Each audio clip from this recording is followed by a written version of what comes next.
Take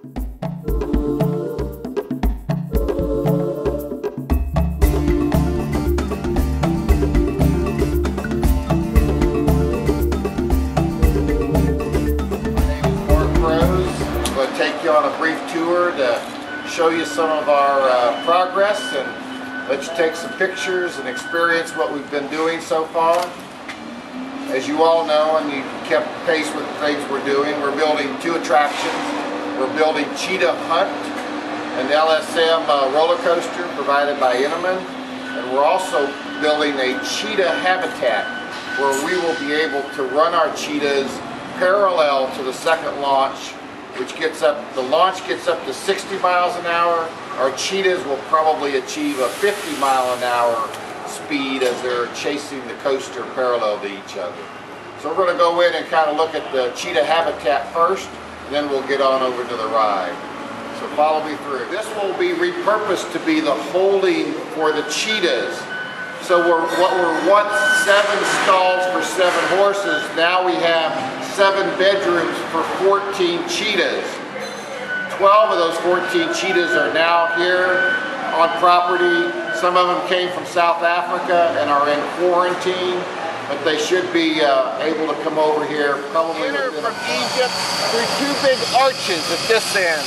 And when they enter those arches, they're coming to the crossroads. This new realm will be called the Crossroads, and it is the crossroads of 3 cultures coming together. We have Morocco coming in from the west, we have Egypt coming in from the east, and we have the edge of Africa coming down from the north. So these 3 cultures and the indigenous people that have been here for thousands of years have celebrated the cheetah, and we see how they've celebrated the cheetah in their architecture. We have craftsmen, we have sculptors, we have really skilled individuals that take that same wet plaster, but they carve it into shapes. They carve it so it looks like busted down rocks. They carve it and paint it so it has sculpture pieces embedded in it. One of our hidden little secrets is this type of jewel, which kind of duplicates what a hieroglyphic might look like from Egypt, but it has the shape of the pupil of the eye and the black ring around the eye down through its nose and mouth of a cheetah. So we've got some of these little hidden gems that you can share with your readers throughout the display that kind of plays off of that. Okay, and you are Laura? I'm Laura Whittish. And those will change. The social structures, just like human structures, change all the time. The social structures for these cats will probably change over time as well. We have 7 females living together, the 7 that came from South Africa. I expect that over time there will be some shifts in the social behavior, and some of those probably will no longer get along with the others, and we'll work through that as we work with them every day.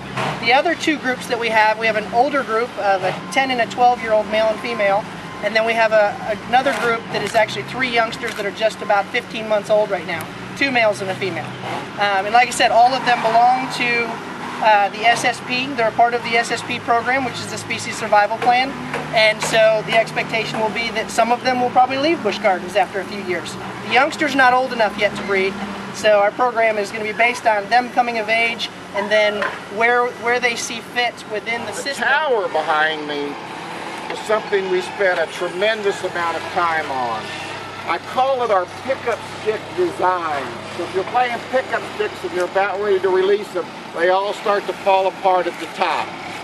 Most towers are very wide at the bottom and get small at the top. We've turned that upside down, so we're small at the bottom and we spread out at the top. And among all of those tops of the pickup sticks, again, we'll have the entrance to both Cheetah Hunt and the Sky Ride. This space will be divided into 4 equal spaces. The entrance to the Sky Ride, the exit to the Sky Ride, and the entrance to Cheetah Hunt, and we will also have a fast pass lane. So we'll have for the gift shop, as you come down the stairs, you will be able to see the monitors of your ride on Cheetah Hunt, your photo of you riding on Cheetah Hunt, much like throughout the industry. You will also be able to see your video of riding Cheetah Hunt, so you will be able to buy either a photo or a video of your experience. This gift shop will not only celebrate the ride with this typical hats and t-shirts and sweatshirts, but also will celebrate the cheetah, the animal, the plush and other gifts that you will celebrate the animal. So both of those will be combined in this gift shop, and we'll have 12 to 1,400 people an hour going, right? Our indigenous people found a natural rock right in this pit here, a natural rock that we're making that looks like a cheetah, and it looked very close to a cheetah, and they're sculpturing over time with chipping away a little bit here or there. They actually made the top half look more and more like an actual cheetah. So this is our cheetah rock, where the head will be about 12 feet above that ramble. The trench is right off here, which we will have the mock gate for the manufacturer box. And where we're standing in this bay will house one train of 16 people. So the 8 gates can open up and 16 people get onto the ride. At the same time, the gates on the other side open up and 16 people depart the ride. In front of this wall behind us is where a second train could be. So we could actually have 2 trains in here, load and unload 32 right here. A surprise, perhaps. Over element 1 into trench 1. Up, accelerating to 60 miles an hour to a tower that's 102 feet tall. At the top of the tower, there's a lazy figure 8. So our guests will be able to get a panoramic vision of our park and belt from a height of 102 feet.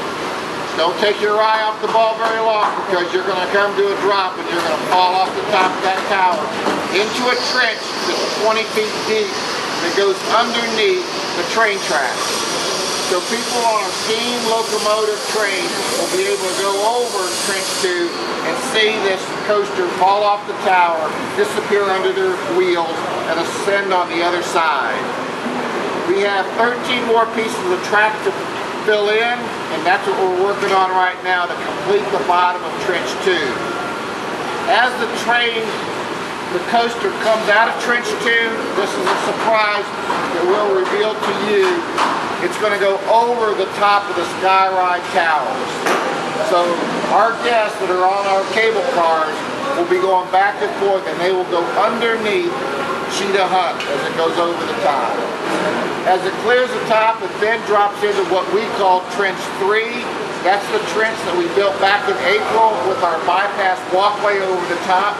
So all our guests going from Nairobi to edge of Africa will be able to look to the south, see this coaster drop off the tower, disappear, go over the Skyride, and then disappear underneath their feet.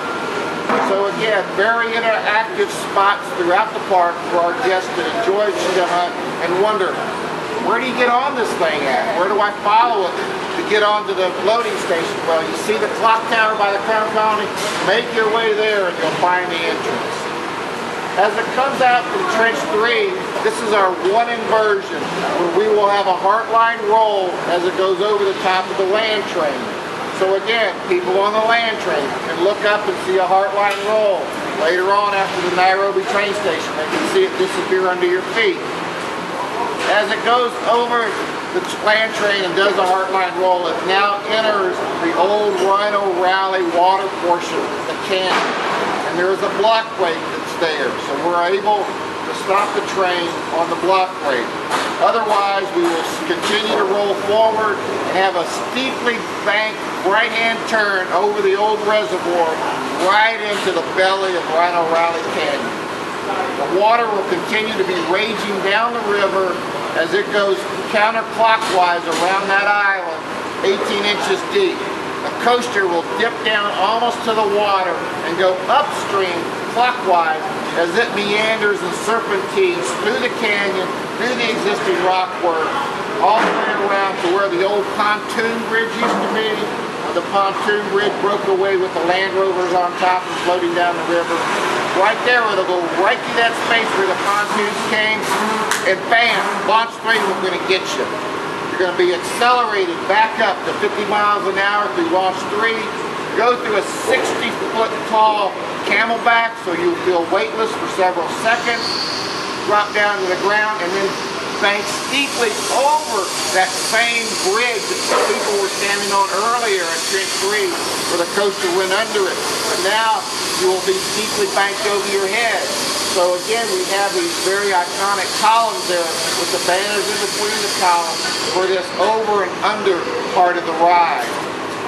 You leave this part, dip into Trench 4, disappear from sight, finally climb out of Trench 4, go over the train ride, under the sky ride, and you turn back home right behind you.